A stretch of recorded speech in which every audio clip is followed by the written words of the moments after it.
A meta-analysis published in the British Medical Journal, where researchers screened 98,745 papers and focused on 72 cohort studies from around the world, involving a combined 2.5 million participants, found that central adiposity was consistently associated with a higher risk of premature mortality from all types of illnesses. Now, central adiposity, when you hear that, it's the accumulation of fat in the lower torso around your abdominal area. Existing evidence suggests that central fatness might be more strongly associated with the risk of mortality than overall obesity. Excess fat is a no-go, but it's especially a no-go when it's around this area.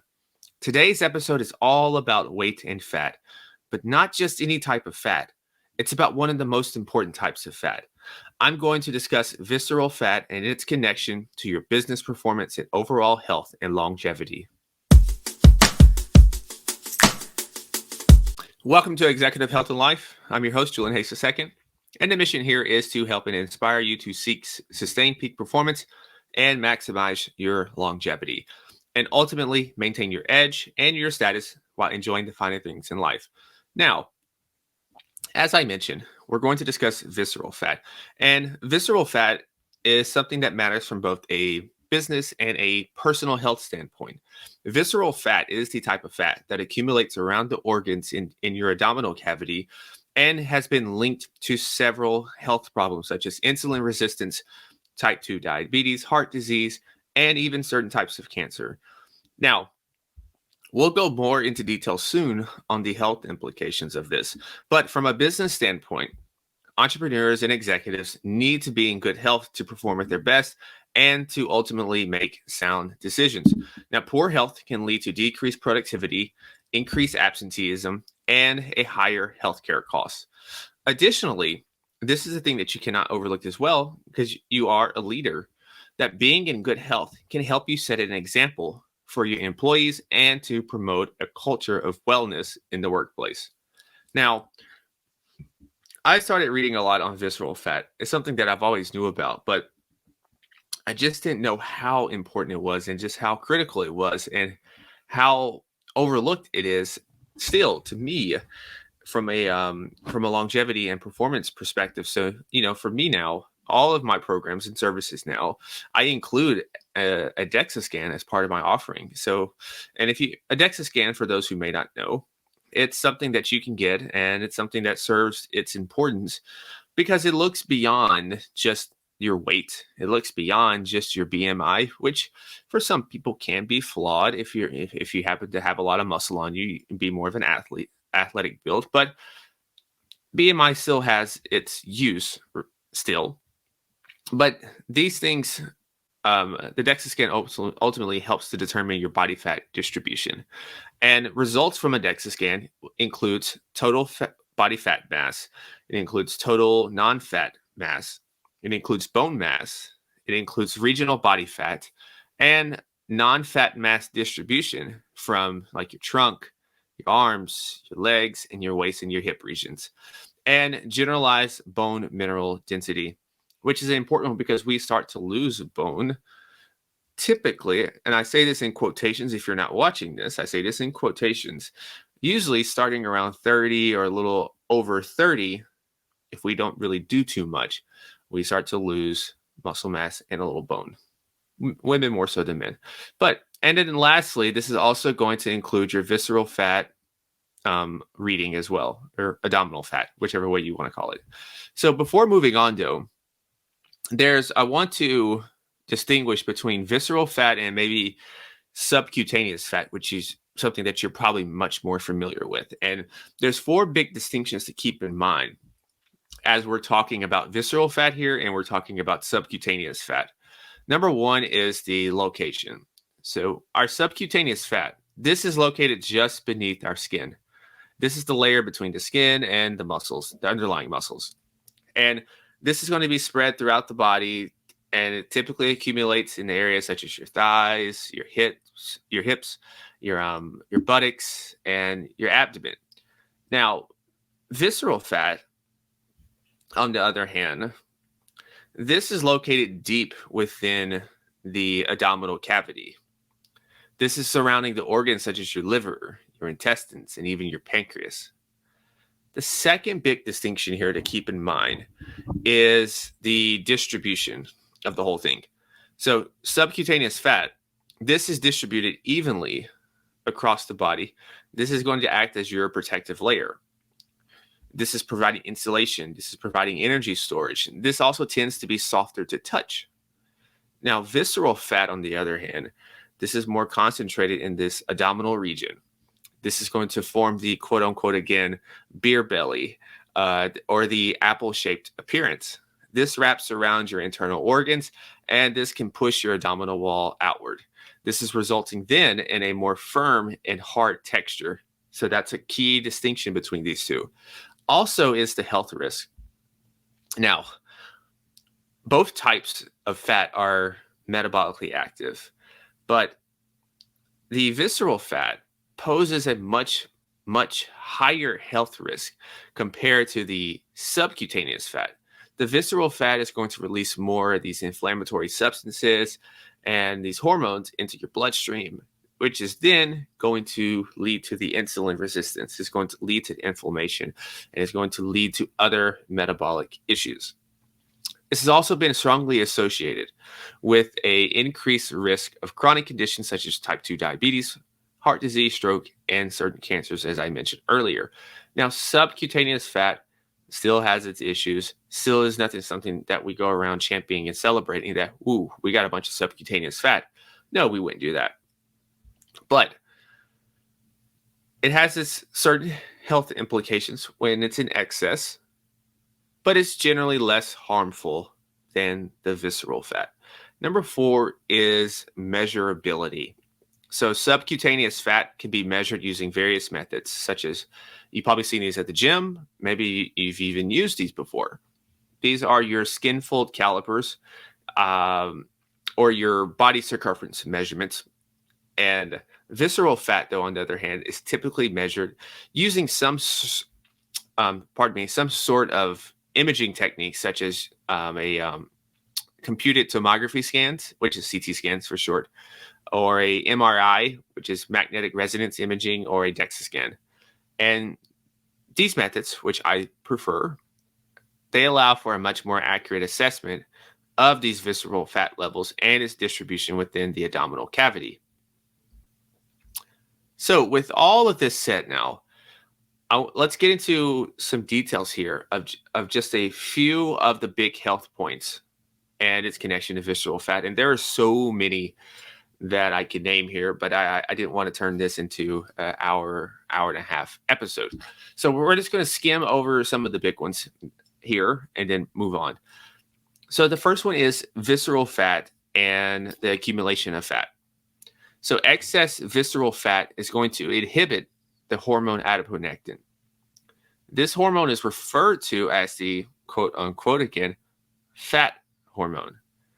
Adiponectin is a fat regulator. If you don't have enough of it that's circulating in your system, this could cause your body to accumulate more fat than is necessary. So the human body is very interesting because a lot of times things that we deem a negative is actually our body's protecting us. It's a survival mechanism. And sometimes it just happens to be a inconvenience in this case here. So we need a little fat. We need some fat on our body, and our body's just not regulating it correctly.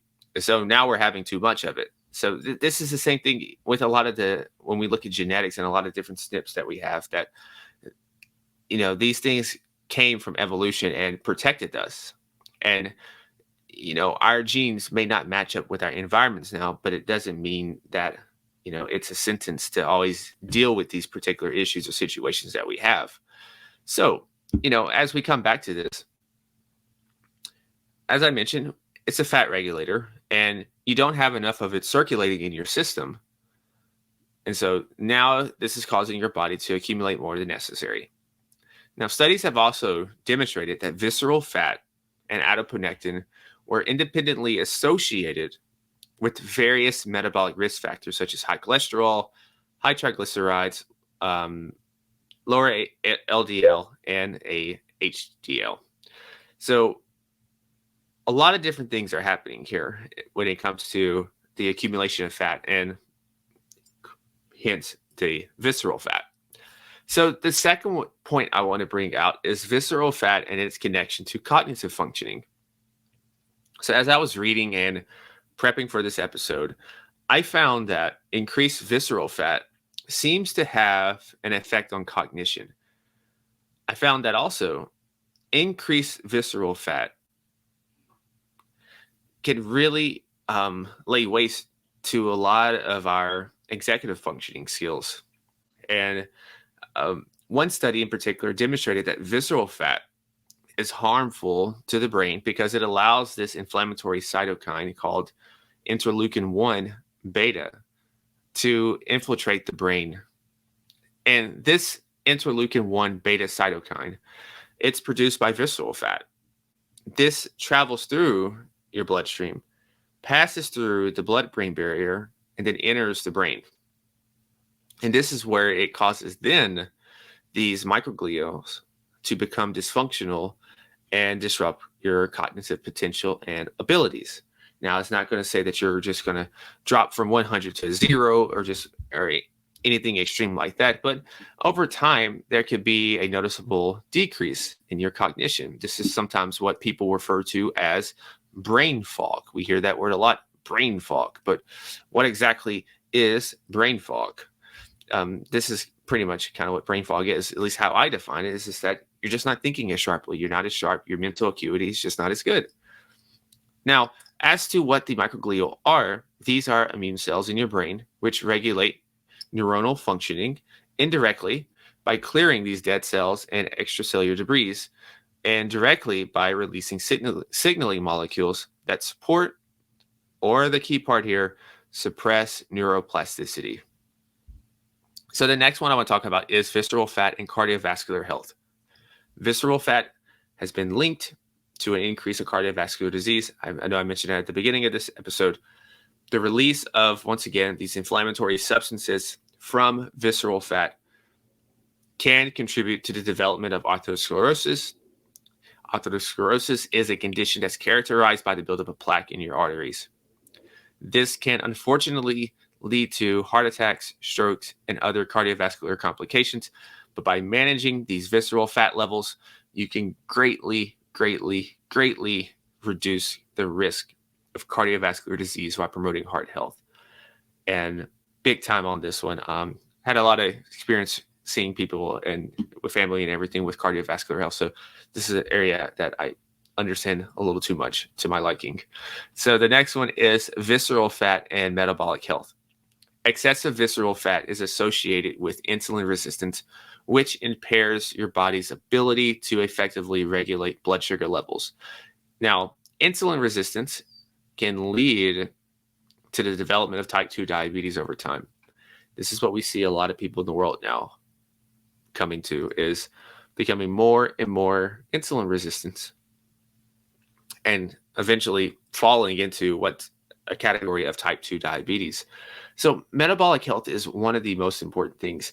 I don't like to give things a preference to say this is the most important thing to focus on and et cetera and et cetera. But, I'm coming around to it that really, I think focusing on metabolic health as one of the first things would really serve people well, because metabolic health is tied to so many things. And it's unfathomable how many things it actually affects. But nevertheless, once again, reducing visceral fat, you can improve your insulin sensitivity. Insulin sensitivity is a good thing. You're improving that. And so if you hear someone saying improve insulin sensitivity, it's a good thing. Resistance, not so much. So, and then overall, this is going to promote better metabolic health. Number 5 here is visceral fat and out of control stress that is unmitigated. A lot of times we talk about stress makes you fat and etc. And I don't like to look at it just stress and just having that word without having a word before it or anything, because we need a little stress. We need a little stress. What we're really talking about is unmitigated stress, out of control stress. Unmitigated stress can lead to excess amounts of visceral fat being stored over time. This is not something that's going to happen in a week, a month, 6 months out of the year. We're thinking long term here. One study looked at how visceral fat may be a physiological adaptation to stress. Now, under chronic unmitigated stress, keywords there, chronic unmitigated stress, your body releases cortisol, which in turn is going to activate your HPA axis. This has been shown to exert hyperphagic effects.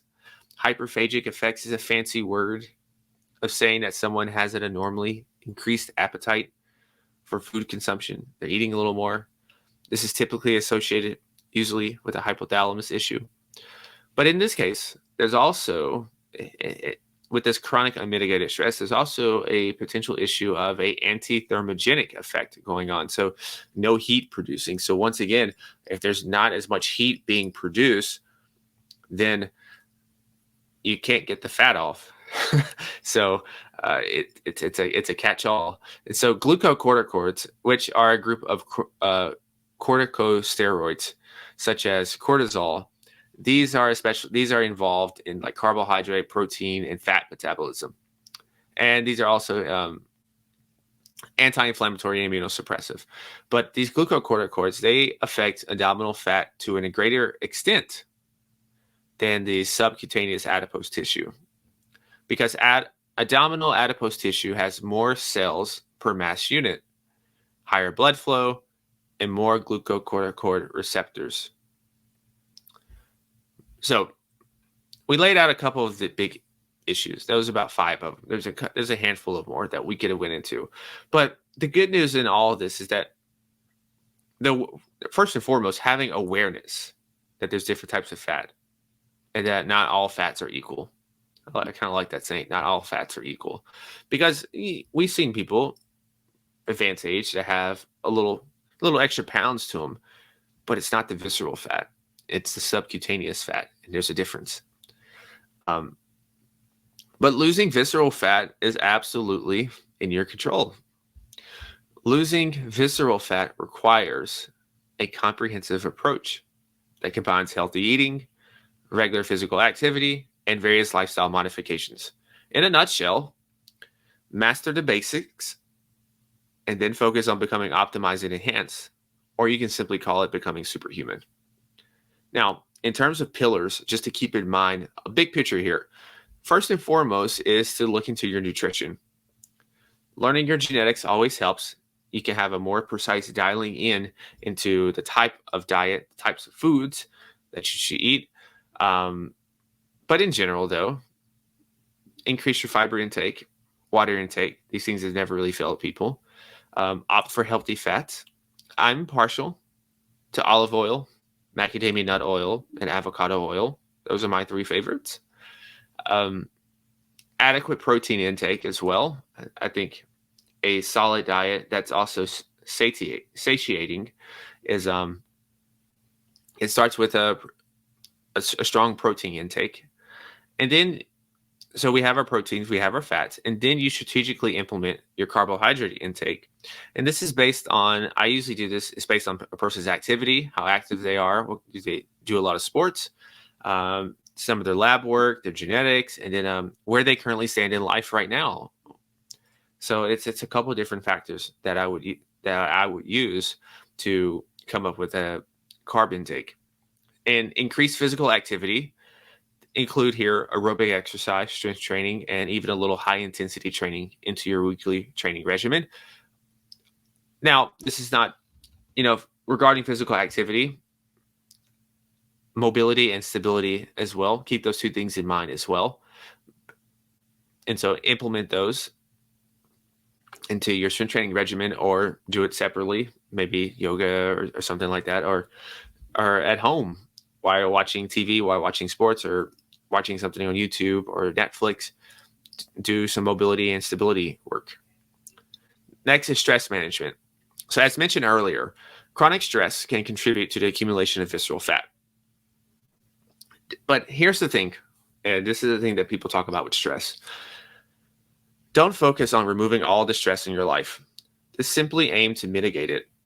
Simply aim to control it through techniques such as meditation, deep breathing, exercising, yoga, various hobbies that you enjoy. And most importantly, a lot of times the stress that we have is because we feel overwhelmed. So it's a feeling of overwhelm. How can you stop this feeling of overwhelm? Take back control. How do you take back control? A lot of times it's becoming more organized. Time management, something within our schedule. Maybe it's establishing some boundaries, not committing to everything, not feeling guilty for saying no. Those types of things can also help take stress under control. Number 4 is sleep. Inadequate sleep can disrupt hormonal balance, increase appetite, potentially leading to weight gain and visceral fat accumulation. Now, also on these pillars, I would also add gut health, hormones, detoxification in here as well when it comes to this overall picture of attacking visceral fat. So as we land this ship here, it's important to keep in mind that losing visceral fat takes time and consistency. Once again, time and consistency. So there needs to be some patience, but also some urgency and aggressiveness to the day. Hold two ideas in one hand. So by reducing visceral fat, you'll not only improve your waistline, but you are going to improve your overall bottom line. And if you would like some help with that, with taking your health, taking your performance to another level, reach out, schedule your free executive performance call with me, and we will go from there. In the meantime, if you haven't signed up, sign up for your free executive health report where I lay out 17 simple health tips that you can implement now to start living a healthier, more energetic, and longer life. And then also, while you're signing up, you will never miss a weekly email in my upcoming Enhanced Executive Journal where I'm going to share 1 to 2 tips each week that are not anywhere else that'll help you operate with sustained peak performance while maximizing your longevity. Plus, I'll be sharing more behind the scenes on what regimens and various things and experiments that I'm currently using. But until next time, stay awesome, be limitless, and as always, go be the CEO of your health and your life. Peace.